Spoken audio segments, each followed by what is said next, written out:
Hi, this is Josh Marshall from TPM Media. It's Tuesday, May 20th, 2008. Today is one of the final primary Tuesdays of the 2008 Democratic primary calendar, and we'll start reporting results for you live here at talkingpointsmemo.com at 6 p.m. Eastern Time. Now, we have two primaries tonight, Kentucky with 51 delegates and Oregon with 52. Now, as you probably know, Hillary Clinton is predicted to win overwhelmingly tonight in Kentucky. Polls show her as much as a 2-to-1 victory over Barack Obama. So that seems pretty similar to the results that we saw in West Virginia. Meanwhile, in Oregon, Obama is predicted by most of the polls to win by a solid margin, but not nearly that great of a margin. Now, as I said, the first polls close at 6 p.m. Eastern Time in Kentucky. They don't really have polling stations in Oregon anymore since most of the voting is done by mail, but they'll start counting and start possibly reporting at 11 p.m. Eastern Time. Now, let's look at a few key numbers. Through the primary season, there's been a great deal of emphasis on the number of pledged delegates, particularly which candidate wins the majority of pledged delegates. To get the majority, you have to get to 1,627 delegates. Now, today, Barack Obama is at 1,611, so he's just about to get to that number. He'll definitely get to it this evening. So at this point, he will have the majority of the elected delegates. And I think it's fair to say that there's a solid consensus within the Democratic Party that the superdelegates should not give the nomination to the candidate who did not win the majority of the elected delegates. So again, Barack Obama is going to go past that marker tonight. Now, another number to keep in mind, the number of total delegates necessary to win the nomination is 2,025. Now, as of this morning, Barack Obama is 110 delegates short. Now, as I said before, there's a few more than 100 delegates at stake tonight.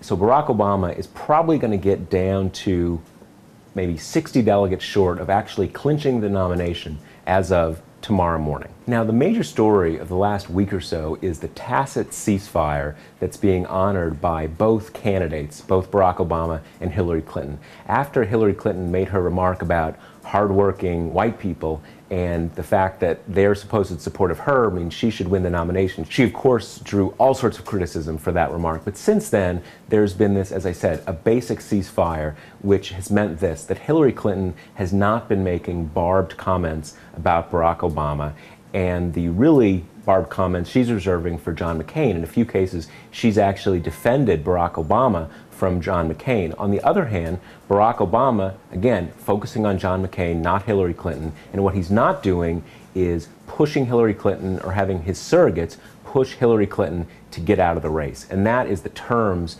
of this present ceasefire that's kept everything basically in bounds for the last week. Now, that ceasefire is going to be put to the test tonight because of where Barack Obama is going to give his victory speech, assuming that he has a victory in Oregon. He's not going to be in Oregon, he's not going to be in Kentucky, he's going to go to Iowa, which is the site of the first caucus of the year, the first contest of the year, which of course he won and really started his momentum off this year. It's also a really important swing state. So Barack Obama is going to go there and celebrate the milestone, as his campaign sees it, of his now having the majority of pledged delegates. Now, Hillary Clinton's campaign is saying this is taking a victory lap when the contest really isn't over.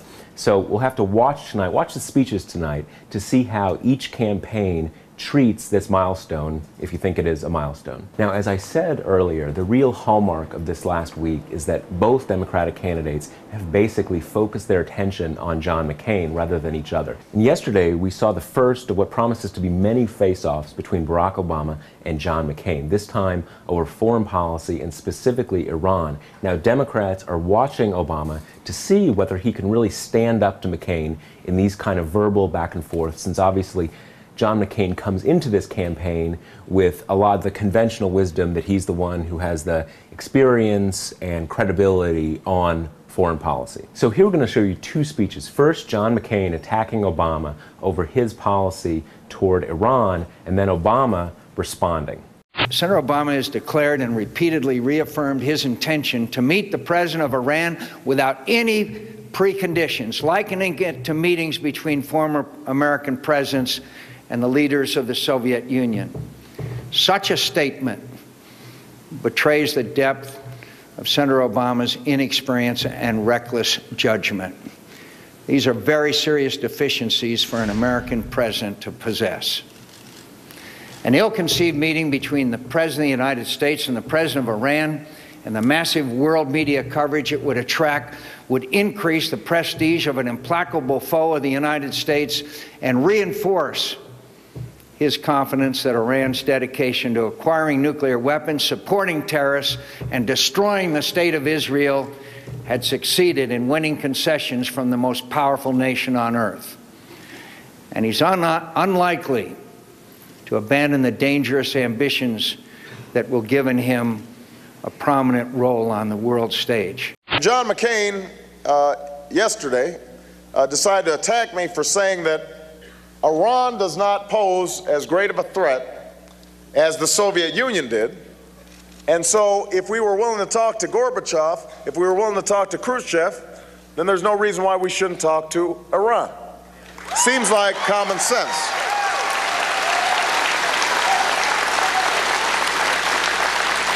So John McCain he said, oh, Obama doesn't understand the threat of Iran. I understand the threat of Iran. But what I know is that the Soviet Union had the ability to destroy the world several times over, had satellites spanning the globe, had huge masses of conventional military power, all directed at destroying us. And so I've made it clear for years that the threat from Iran is grave, but what I've said is that we should not just talk to our friends, we should be willing to engage our enemies as well. That's what diplomacy is all about. So let me be absolutely clear. Iran is a grave threat. It has an illicit nuclear program. It supports terrorism across the regions and militias in Iraq. It threatens Israel's existence. It denies the Holocaust. But this threat has grown primarily, and this is the irony, the reason Iran is so much more powerful now than it was a few years ago is because of the Bush-McCain policy of fighting an endless war in Iraq and refusing to pursue direct diplomacy with Iran. They're the ones who have not dealt with Iran wisely.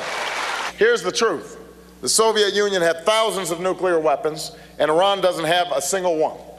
But when the world was on the brink of nuclear holocaust, Kennedy talked to Khrushchev, and he got those missiles out of Cuba. Why shouldn't we have the same courage and the confidence to talk to our enemies? That's what strong countries do. That's what strong presidents do. That's what I'll do when I'm president of the United States of America.